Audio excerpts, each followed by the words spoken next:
The top stories in sports. The Sports Wrap with Jason Page starts now. Good to have you with us this Tuesday, November 14th, 2023. Kurt Helin of Pro Basketball Talk at NBCSports.com drops by the show today. A little early season NBA chat with him. Odds and Ends wraps it up with the stories maybe not getting as much coverage as they should. Contender Pretender with Sam Yarnell is coming up in a few minutes. We'll get into the Monday Night Football game, which Sam actually went to. I feel bad that he had to attend it. There is big news coming from the Buffalo Bills on the heels of a loss last night at home to the Denver Broncos. The late pass interference call that you saw there setting up a field goal attempt which would go astray. And unfortunately for the Bills, they had too many men on the field. Sean McDermott probably not very happy. Will Lutz missing wide right. I actually heard somebody in the bowling alley go, "Oh my God, he missed it!" And I looked up and he missed it. And I said, "Yeah, but there's flags down." And judging where the flags were, I was like, this is definitely going against Buffalo. And it did. Lutz got another shot from 41 yards, and this time he had no trouble. He puts it through the uprights for an improbable 24-22 win for the Buffalo Bills on the road, or for the Broncos on the road, I should say. And look, all of a sudden they're 4-5. It's just, remarkable to think about when you consider where this team was, how bad they were for so much of the early season. Oh, there is Sam Yarnell, looking dapper as ever in front of some nice fancy schmancy artwork. So probably somewhere near Buffalo. We've kept him away from the sharp objects this morning, and Sam joins us on the program. So Sam, let's talk about this loss for the Buffalo Bills. And the big news of the day, Ken Dorsey, their offensive coordinator, is out of a job. Tell us your thoughts as a Bills fan, as somebody that's in the belly of the beast that was at this game last night, sort of where this team is right now. Jason, first of all, it's good to be back. We missed you. That I don't have to. We missed you after. We missed you. We missed you on the day off yesterday. I'm sure. Nick Ferguson filled in admirably, though, I have to say. You did almost get Wally pipped. It would have been understandable had I been Wally pipped. That said, I'm just glad I'm not going to have to live through that again, man. That was painful. I actually tweeted last night about how I left the game early and why. If you want to know why, go over to my Twitter at Sam_Yarnell, or X as Jason likes to call it, but I'm still not on that wave. Listen, I think Quinton Spain, who is a former offensive lineman for the Bills, and a journeyman offensive lineman. He played in Cincinnati, among other places, but he's played for good teams, and I think he put it best. He tweeted right after Adam Schefter dropped the news that Dorsey had been fired. Quinton Spain just simply quoted the tweet and said, "They fired the wrong guy," because they did. It's a scapegoat move. It's a sacrificial lamb at the end of the day. This is not the problem. The problem is Sean McDermott. Sean McDermott is a good coach. He's a very good coach at what he does, and that's take terrible teams and turn them into decent teams, which is what he did with the Carolina Panthers as the defensive coordinator under Ron Rivera. And it's what he did, same with Joe Brady, as a matter of fact, and it's what he's done here with the Buffalo Bills.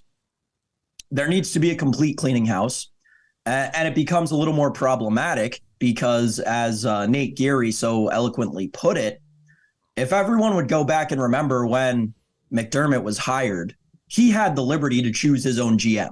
They let him pick the GM, and he brought in Brandon Beane. So Brandon Beane is forever indebted to Sean McDermott and is never going to fire Sean McDermott. This is going to be a problem that ownership will have to step in and do something about and say to Brandon Beane, either you both go or just he goes, because Sean McDermott has proven himself over the last, I would say, 7 weeks this season, ever since the Commanders game, which I believe was week 3.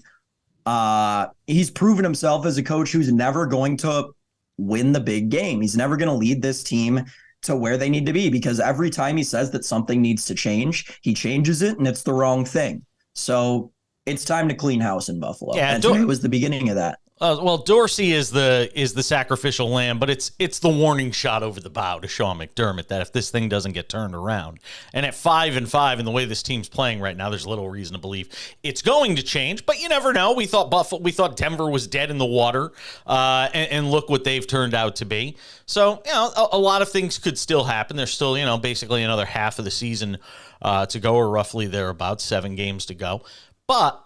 You have to think that the next firing that will take place at the end of the season will be that of Sean McDermott, if we're talking about a situation here where Buffalo can't get this turned around.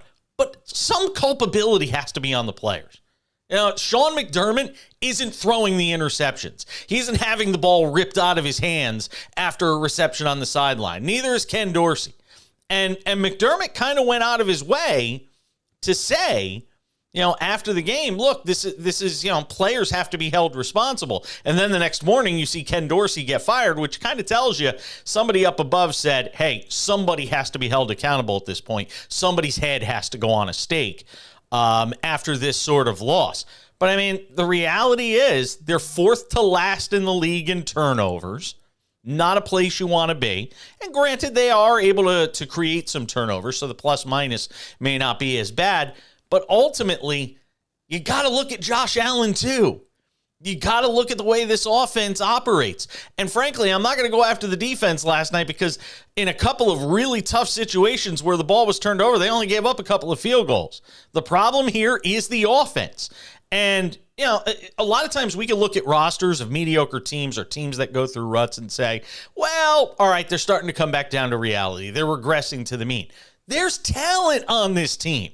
It is inexplicable for this team to be 5-5. It's inexplicable that this team hasn't scored more than 25 points, I think now since week 4. So somebody had to be held accountable. They do that with Ken Dorsey. Yes, is it rearranging the deck chairs on the Titanic? Probably. But we'll have to see here what happens over the last 7 weeks. And if this wakes up some people, sometimes a shakeup like this can get guys' eyes opened. Hey, if they could do this to him, they can do it to anybody. Maybe my job's at stake at the end of the season. Guys that aren't on these guaranteed long-term contracts that start to say, hey, I've got to start producing. I've got to start showing up. We'll find out if that happens here with Buffalo over the last 7 weeks. But I tell you, the flip side of this, with Dorsey being fired and everything going on in Buffalo, the Broncos all of a sudden look like a decent football team. We all laughed at Sean Payton after they gave up 70 and Vance Joseph after they gave up 70. The defense has been really good in the aftermath of that loss against the Dolphins. And offensively, you're seeing Russell Wilson make enough plays, and this team all of a sudden is 4-5. I don't know if they can complete the rally and somehow make a run to the postseason. But for the first time in what feels like a long time, in Denver, it feels like there's some hope for this team. I'm so glad that you brought up the Bills defense because that was the only impressive stat to me last night was you had a defense that, like we talk about so often, missing their only all-pro and their defensive play caller for the season, missing their cornerback 1 in Christian Benford last night, Tre'Davious White, cornerback 2, out for the season. Micah Hyde out last night. Significant snaps being played by Taylor Rapp. And the Bills defense allowed 6 points on 4 turnovers. The Denver Broncos defense, which has been electric ever since the Miami game, seemingly to me, especially in the Kansas City game, the Denver-Kansas City game. I know Mahomes had the flu. That whole team was sick, yada, yada, yada. Sure. You hold the defending Super Bowl champs to 9 points. It's impressive. I don't care if Mahomes isn't even playing.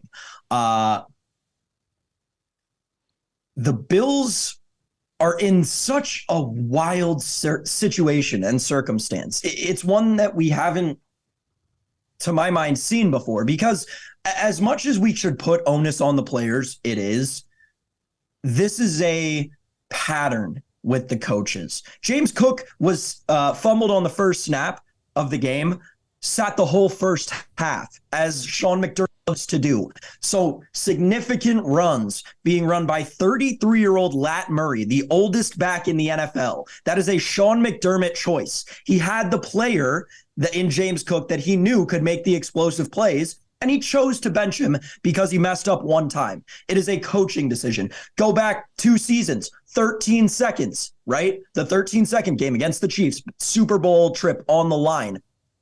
Sean McDermott absolutely blows it from beginning to end, kicks a touchback into the end zone instead of telling the kicker, Tyler Bass, to squib it right at an offensive lineman who was going to be a blocker. Then plays prevent defense the entire way down the field and lets Travis Kelce catch 3 balls right in the middle of the field for 15 yards each. They go marching down. It is insanity on behalf of Sean McDermott to continue to do the same thing year in, year out, make these minute changes and say the same thing to the media in every single press conference. Oh, it's accountability. You've got to do your 111th. All these coaching cliches that drive me up a wall. I'm tired of it. He's got to go. As much as we can sit here and say, yeah, Josh Allen should have gone through to his 5th progression on the pick that he was trying to throw to Deontay Hardy when James Cook was wide open in the flat with 40 seconds to go in the second quarter. You get into the nuts and bolts of the circumstances. You think, okay, you probably didn't want to throw it into the flat. There's 40 seconds left. They have 1 timeout going up into the half.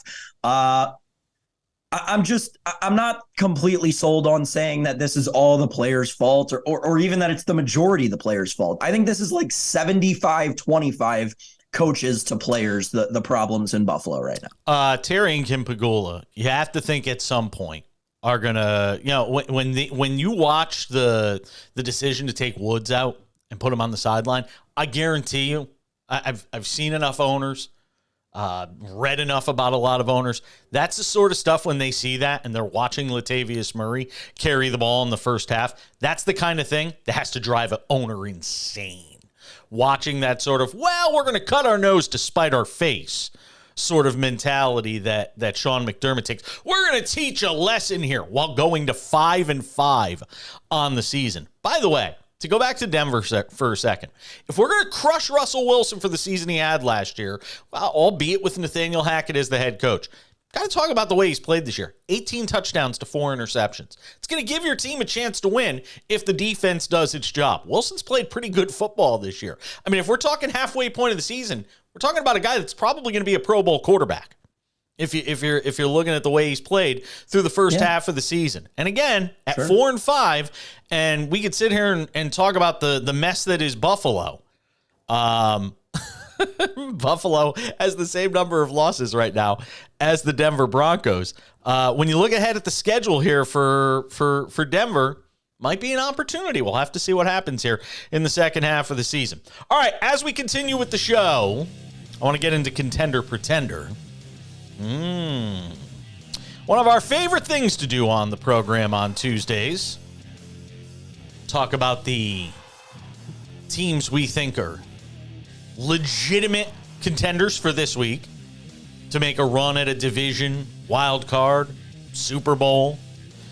But we could also get into the pretenders. And do we have a huge list to choose from for that. That as we continue on the Sports Wrap. Stay with us.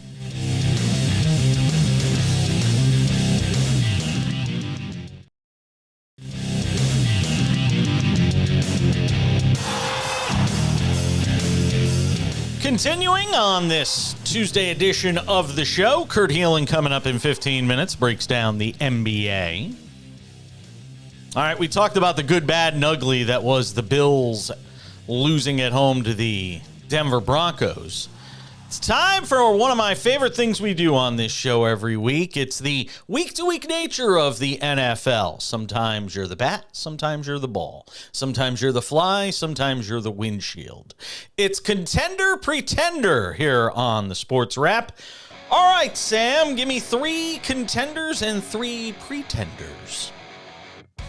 I think sometimes you're the golf club and sometimes you're the ball, because it's more than baseball, man. You really get compressed some of these weeks, especially if you're me and especially if you're a gambler and you're following my picks. My gosh. Not the last 2 weeks, though. 6-1-1, Prince versus the Page versus the Prince last 2 weeks. So hope you've been tailing. Let's get into it. My contenders. Leading off the list, a team that I've fallen in love with. A team that I talk about every week on this program. My first contender, Jason, is the Minnesota Vikings. I think this team is going to cruise to a playoff spot with the Pastronaut. That guy is absolutely electric. I've completely come around on him. Going into the season, I'm sure you remember, I was lower than low on Josh Dobbs and the Cardinal offense, and Jason was higher than high on them. I'm talking the California medical high on the Arizona Cardinals and Josh Dobbs. In Minnesota, he's twice as electric. That receiving core around him, all those weapons, and a good defense on the other side, Josh Dobbs is actually the real deal, and he'll make a lot of money as a backup quarterback in this league for a long time. This season, he's got the reins to the Vikings, and he's going to lead them to the playoffs. They might even get a playoff win, but the Vikings are playoff contenders right now, and they'll be playoff contenders for the rest of the season for me. My next contender, the Cleveland Browns. The Cleveland Browns have proven that not only is that defense, they can hold their own against any team in the league, that offense can get it done too, folks. Deshaun Watson came back, and he didn't even have to play a great game to get that offense in the game, the entire game, enough that the defense made a stop when it mattered. I'm really starting to come around on the Cleveland Browns. I think that there's a chance, especially after this Thursday night football game, that the Cleveland Browns could contend for the AFC North title. I think the Cleveland Browns could be your division winner in the AFC North this year. They're my second contender. And my last contender, maybe my favorite offense in the NFL. I talk about them every week. It's the Houston Texans. It's got to be. The Houston Texans are an absolute electric factory. The D'Amico Ryans defense, Tank Dell, CJ Stroud, the best rookie quarterback in the league. The Houston Texans are going to win the AFC South. I've got my money on it. I've already put my money where my mouth is. The Jacksonville Jaguars are crashing and burning. The Houston Texans are AFC South contenders. All right. Now the fun part. Come on, lay it on me, baby. My first pretender, Jason, it's the Jacksonville Jaguars. They're horrible. They're awful. They're crashing and burning. Trevor Lawrence is not that guy. They put up 3 points. Trevor Lawrence has 9 touchdown passes through 10 weeks of the NFL season. My God, that team is fraudulent. The Jacksonville Jaguars might not win another game this season. They're horrible. They're the biggest pretenders in the league. My second pretender is really just a shot at a head coach. Nothing more.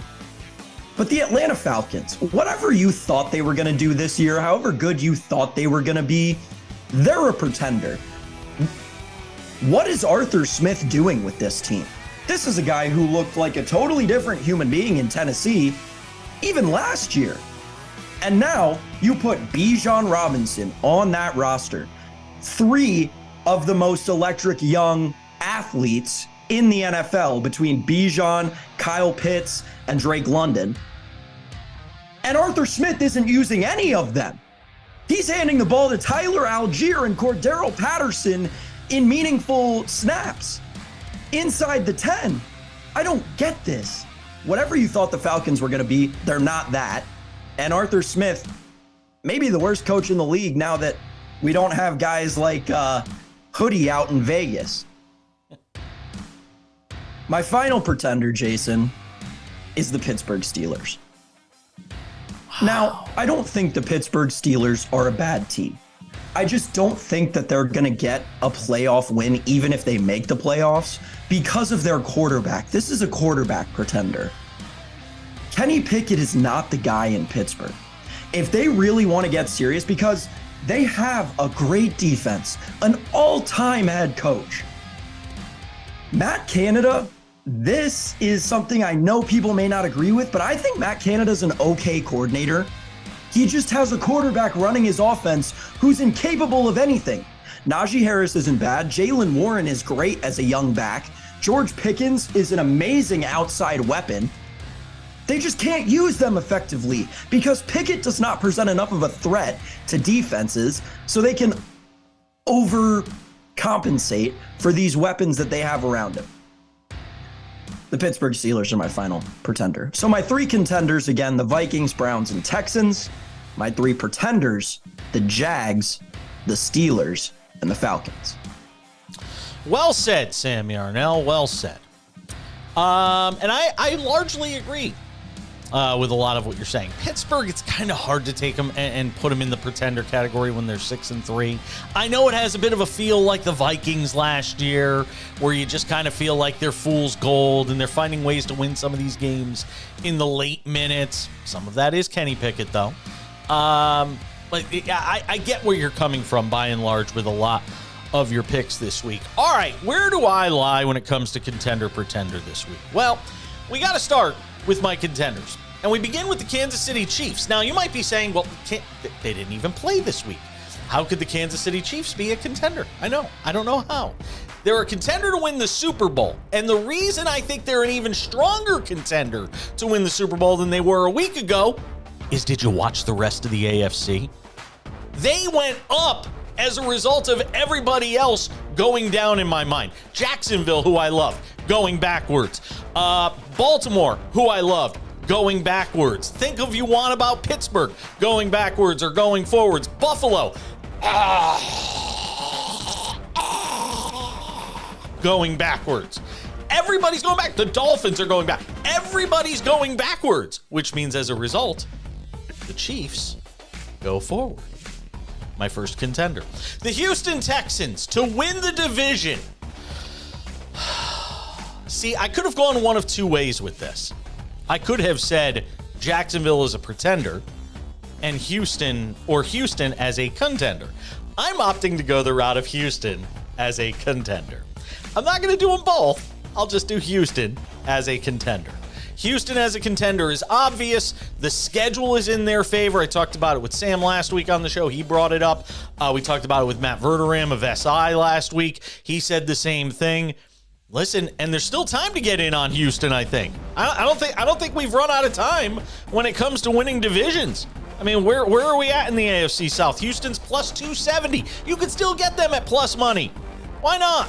Go run with the Texans at plus 270. Unless you were Sam Yarnell, who got them at a much better price. What was that price, Sam? 4.5 to 1, Jason. 4.5 to 1. See? Early buyers. I gave it out live on the show, and you said I was crazy. I got to go find the clip. Yeah, no, I believe I would have called you crazy for that at the time. I would have definitely called you crazy for that. So our second contender to win the AFC South, it is the Houston Texans. The Detroit Lions, not to be a playoff team, not to win a division, but dare we say, to win a Super Bowl. I mean, again, look at a lot of the teams that are falling backwards. And yes, I know they beat the Chargers this week, and they needed to do it in the final seconds against a Brandon Staley coach team that loses every game in the final seconds. But the reality is, Detroit won on the road. In a season where a lot of teams have their warts, have had a lot of their hiccups, in spots like this, Dan Campbell's team figured out a way to get a victory on the road. They're 7-2. Outside of Philly, and I think we all think they can compete with Philly if you put them on the same field in the postseason. I'll go with Detroit. Give me the Lions as a contender. Whew, I know, take a deep breath in Detroit to win the Super Bowl. To see them in Vegas. We'll have to wait and see. All right, pretenders. These are easy this week. I hate to say it. It's like shooting fish in a barrel. Let's talk about the Buffalo Bills. We talked about them in the first segment of the show. They just fired their offensive coordinator. They're 5-5 on the season. They're 4th to last in the league in turnovers. They continue to turn it over at a disgusting rate. You've got head coaches sitting running backs because they fumble the football. You're not Tom Coughlin, and this isn't Tiki Barber. Sean McDermott, win something. The Bills are a pretender for all the reasons that we have described over the first 25 minutes of this show. The Jacksonville Jaguars, yes, I did it. Don't worry. I did it. We have to call them a pretender.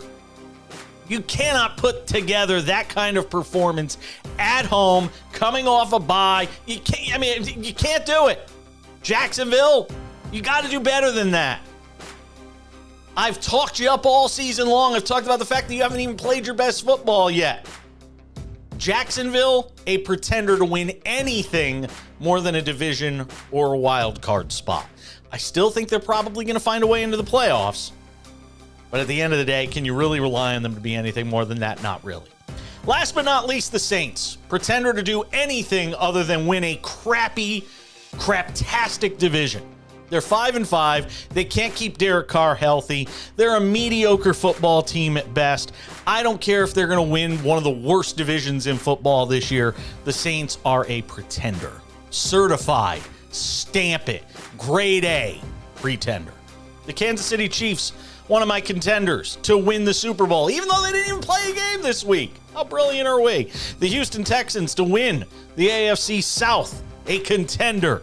Detroit to win the Super Bowl. My pretenders, the Bills, Jaguars, and Saints for all the reasons we just outlined. And that is contender. Pretender. What do you think, Sam? We go the same way on a lot of those. I think any of your picks probably would have been on my lists, and any of my picks probably would have been on your list too. Yeah. No disagreement for anything from me. Yeah. I get the Pittsburgh one. I don't necessarily agree with it, but I get where you're coming from with it. And I get the Bills one. Oh wow! I mean, how can you not? I mean, well, I think that there's an argument to be made last. I mean, come on. We've called them pretenders enough. At one point, are they just bad? Like they're just not good this year. But that's just it, and that's what puzzles me about this. That's not a bad roster. Forget not a bad roster. It's a good roster. It's a good roster. It's not a 5-5 roster. It's a 7-3 roster. Okay. And 7-3, when you watch the games the team has played this year, they should be 7-3 at worst. Totally. They're 2 field goals away from being 7-3. They're a 7-3 football team with a 5-5 record. And you can't fire players. You can only fire coaches by and large when you're talking about the big stars on the team. That's why Dorsey lost his job, and that's why Sean McDermott will likely lose his at the end of the season. That's Contender Pretender. That is Sam Yarnell. He gets to host the show tomorrow. The ghost of Jason might be floating around somewhere. Just saying. Sam, enjoy the rest of your stay in Buffalo. We'll see you tomorrow.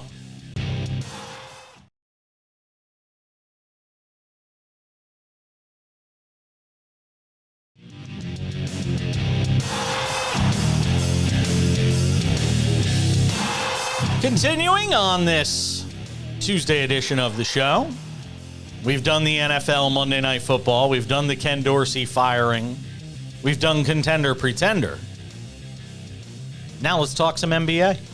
Bring in my man, Kurt Helin. Pro basketball talk at NBCSports.com is his jam. Hangs out with us here on the show. So I was talking about this, I don't know if it was yesterday or the day before. I always say this, but the days kind of all mixed together for me. I was talking about the Warriors' Stephen Curry problem. And when I said that, people were like, what are you talking about, Stephen Curry?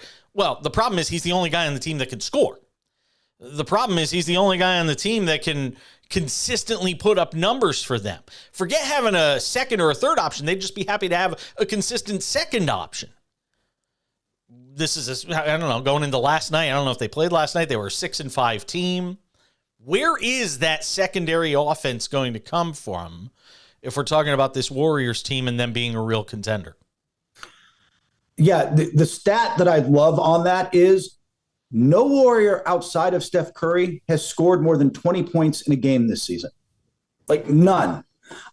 They thought it was going to come from Andrew Wiggins, and he's at 10 points a game, shooting 15% from 3. He has not been that guy. Chris Paul's a facilitator at this point. Klay Thompson is better. He has taken a step forward, but he just doesn't have, like, he's just not going to be the same Steph guy. with the steal. He is not the Klay Thompson, and that's kind of why the Curry contract for 3. issues have been Got it! Splash you're not going to max him down! out. Like, And it's you're a not gonna two-point game. really go with Klay Thompson because he's a good player. Cleared out He's for a solid quality NBA Working against player. Caldwell He Pope, the gets some floater buckets, but with the he left, can't no good. begin to defend. Tipped up. Remember, he was an all-NBA Rudy tried to defender. keep He's it in not that guy bounds. anymore. It'll be Denver They're ball. just all around lacking that guy. And it's going to be interesting to see if Wiggins doesn't snap out of it, they may need to go into the deadline and think, well, where do we go? What do we do? If we're really going to make a run at this year, if we think we can make a run at this year, and the West outside of Denver, who, look, they're a little slowed right now without Jamal Murray, but Denver's Denver. They're in the ball. Shot clock at 7. If we think we've got a shot, then we got to take that shot right now and we make a trade at the deadline to go numbers get. A little unusual. 33% on Rosen, threes. He's better than that. whoever that might be who becomes available. An All-Star He weekend. could add that second scoring punch they need. Numbers may come up. Is this a situation, I remember talking to this ad nauseum with you last year about the fact that it was time to break up this team. Is this going to be, when we look back at this year, Had a tough closeout. are we going to be talking about a situation where they held on for 1 year too long, 2 years too long, rather than starting to break it up and figure out what the future of this franchise looks They like? did a great job boxing out. Possibly. If it really does fall short, we'll kind of say never that. touched If Edwards' they hands or either of the bigs. pull it together and make a run to the conference finals, For 3. then it's different. And I think that that's what they see.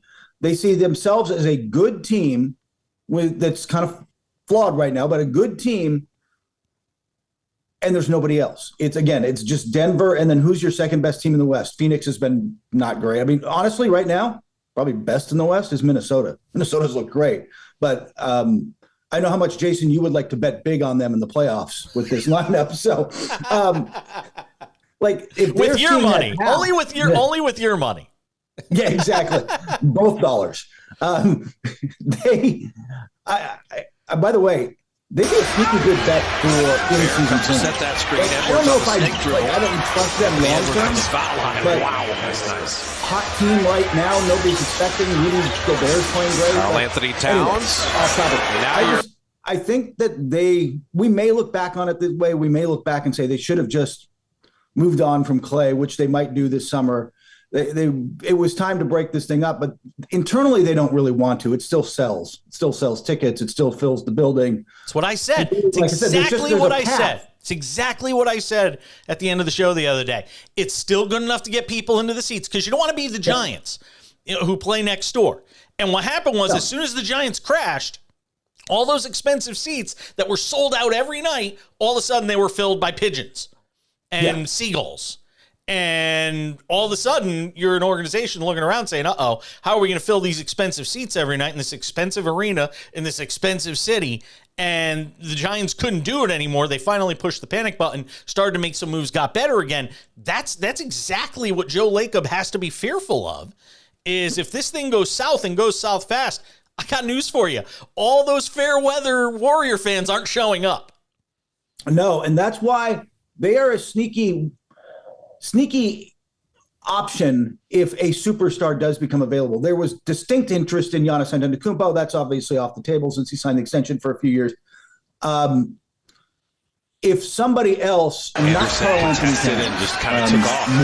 Got a good I think bounce will too. be moved by next summer, but or by the end of next. But by the end of next year, Karl Anthony Towns will be somewhere else. But I don't know where because I'm not sure. $50 million for Karl Anthony Towns is a lot of money. McDaniels has been good tonight. A guy who brings value, but it's not really what the Warriors need. Thought about that. But if somebody else, Siakam, I think that they're going to have to. they're just not They're going to making have to do something to get more talent next to Curry because the core that they've got, as much as they may have winning in their DNA and whatever other coaching cliches you want to show up out there, they're old. They're not good enough. Curry is still good enough, and it's his age 36 season.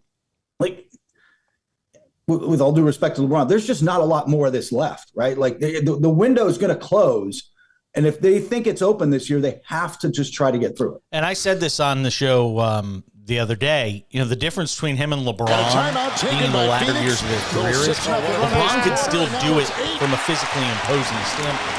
He could do it with physicality. Curry never has been and never will be that guy. He's a perimeter shooter, makes his own shots, that sort of thing. LeBron could still drive to the basket and the waters part and everybody gets out of the way in his 22nd season in the league. That's never going to be the case for Curry. So the descent might be a little more rapid with Curry. especially if he doesn't have the help, and he obviously needs it. Talking with Kurt Helin of Pro Basketball Talk at NBCSports.com here on the Sports Wrap. Talk about teams that made changes either in the offseason or here early in the season and where they are. Bucks are 6-4. We're still sort of waiting for them to. Yeah, I saw your eyes there. What's your early impressions 10 games in? I think it's still too early to panic on this team. Oh, it's definitely too early to panic, but there are red flags. And the two big ones are Chris Middleton's not playing a lot. Maybe he comes around, maybe he gets healthy and plays, but they need him because they gave up depth. They can't have him be anything less than an elite third option. And number two, their defense is bad. Low from three, like bottom 10 in the league. This is a team who's identity when they won the title, and for those championship years under Budenholzer was about defense. Budenholzer built a defense. They bring in Adrian Griffin, who shifted to a more aggressive system that just doesn't really fit the roster, and he's they're playing a lot more drop now. Yeah, that's what he's out there to do. Continue to be aggressive like this, especially with this lineup. I think he fits in even take away follow their battling down which is, by the way, he does. The best defenses they're doing right now. If you look at Boston, who has one of those elite defenses, they just don't give up shots to win. I think what the Bucks need to get back to, stop trying to create turnovers and get easy buckets in transition. I appreciate that. You give up to Holiday. I am concerned about the direction they're heading. Their advanced stats are not good, but they are as in the first 4 games of the year, and they're not bad. They still have they still have a lot of time to figure this out. But I'm genuinely concerned that they're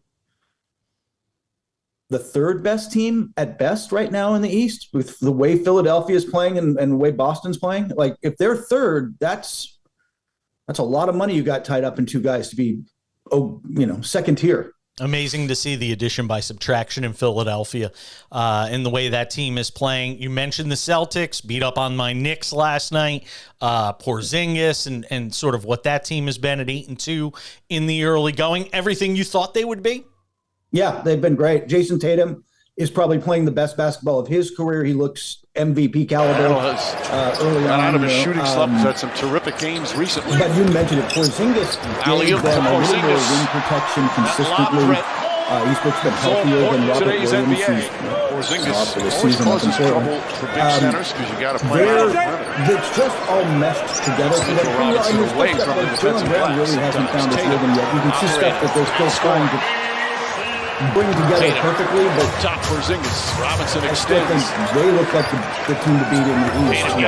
With all due respect to Philadelphia, who I love Tyrese Maxey, I love Joel Embiid, but I think they need one more shot creator if they're really going to threaten in the playoffs. And that all that stuff that they got in the James Harden trade back might be enough to get, again, a DeMar DeRozan or that, and some stuff gets you OG Anunoby or that one last piece they need. But I think they still need one more for the second round of the playoffs and beyond. The very highest top 8 teams, I think they need one more guy. Kurt, Phoenix is 4-6. We know they added Bradley Beal in the offseason. Yeah. You sort of look at where this team is right now. It feels like every time I turn on one of their games, one of their big 3 is missing, at least. Yeah. So it almost feels like a flashback to the Nets, with Harden, Durant, and Kyrie Irving. When it always felt like 1 or 2 pieces of that puzzle were missing. Do we have a real sense of what Phoenix is right now? No, and just for that reason. They have not had all those guys. Beal is trying to get his legs under him. Booker's just they just haven't had those 3 guys together for an extended stretch like they need. He's not a great 3-point shooter, though. So and then we can start to see, like you said, is the defense good enough? I'm not really sold that it's going to be. Is the depth there? The depth has been. The concerns about depth have really run up during this injury stretch. It just drops off a cliff on nights where, 6'8". Kevin Durant scores 31 and the rest of the team shoots 33% and can't get it done. And they've got to get those guys healthy, got to get them back. And then we'll see. I still think there's time for them, but I don't want to give it back to Beal. I'm genuinely concerned that their defense and depth might just do them in a rising West up, where Jalen Williams off the feet from Denver's Jason Wallace. Every bit the world champions unhealthy. The Clippers. No. Let's go trade for James Harden. We're playing pretty well when we trade for him, and now all of a sudden we've lost 5 in a row with him. You know what the obvious, naysayers are going to say right now? Is it the adjustment period? I'm trying to give the benefit of the doubt here, but it's really hard when it's James Harden and you see one team that he just left where he wasn't even playing that got better when he left. Yep. And the team he goes to is not playing very well, and he's on the court. There's just no way to get around it. There is definitely still an adjustment period when you watch them. There's 4 guys playing next to each other. And they're not cutting. They're not doing the things you need a championship team. He has been efficient and probably person who handled the ball. There's not guys moving and getting the ball the same way. It's still just a lot of your isolation and my isolation. Harden's Bain with the flush. Both taking a back quick ones for Desmond Bain as Memphis tries to close with crescendo. He's obviously not in peak games. He's not in game shape. He's not there. And I'm not sure he's quite the same guy. And you can just see it when Jacob Gilliard is 2 for 4. There's key possessions late in games where he gets the ball. Right, remember, 4 years ago? If Harden got the ball any point in the game, you doubled him. It was like instant hard double, get the ball out of his hands. Don't let him. Teams aren't doubling anymore. They'll put they want a quality defender on him, but they'll take the one-on-one risk with him right now because they don't think it can damage him that much.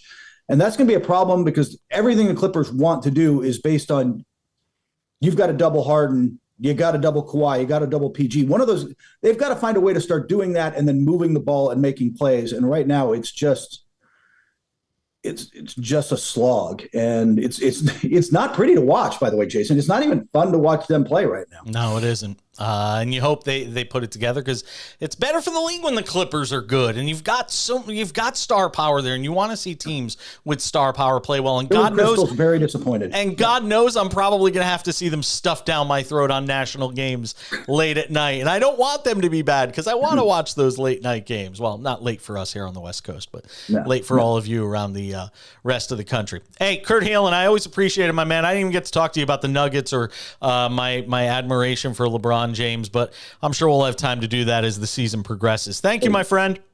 Anytime, Jason. You take care. Kurt Helin hanging out with us on the show. All right, stick around. We're coming back. Finish it up with some odds and ends on the Sports Wrap on this Tuesday.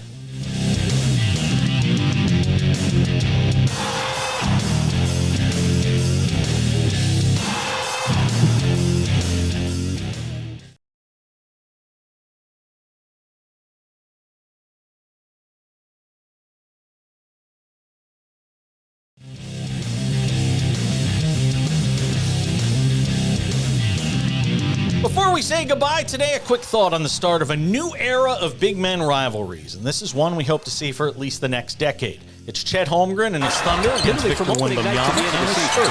Now, saying nothing for the fact, these are two teams that are in completely different phases of construction. OKC is basically a skyscraper in its end stages of being built, while the Spurs have just finished watching the concrete settle at the foundation and are figuring out what they want the building to look like. As a 40-something that loves the NBA, I think of Ewing versus Olajuwon, or Shaq versus Tim Duncan when I think of big men matchups. Bigs largely played with their backs to the basket, made some shots, got to the free throw line, grabbed some boards, had a few blocks. Rick Smits, Alonzo Mourning, and so on. Now, obviously, the game has changed over the last 25 to 30 years. Some like it, some don't. Mark me down as one who loves watching this generation of bigs in the NBA. Guys that can score inside and out. Is it better or worse than the 90s big men? Just say it's different. But say this as well. The bigs of the 90s that I grew up loving to watch, they played the way they did, not because they were incapable of doing the things a Wemby or Holmgren will do, but because that was what was expected of them and the way they were coached to play. The scoring first mentality of today's NBA requires bigs be able to do many of the things twos and threes around the league have been doing for decades. And again, that's okay. Not better or worse, just a difference in the way the game has changed through the evolution of said game. That's how we wrap up this Tuesday edition of the Sports Wrap. If you're not subscribed to the podcast, go and do it now. We're on all your favorite podcasting platforms. You can get the video version of the show in the same place you get the daily podcast. So podcast and vodcast available each and every day, especially over on Spotify. Thank you to Kurt Helin of NBCSports.com for checking out the show. Thanks to Sam Yarnell for hanging out as well. I'm Jason Page. We'll see you tomorrow on the Sports Wrap.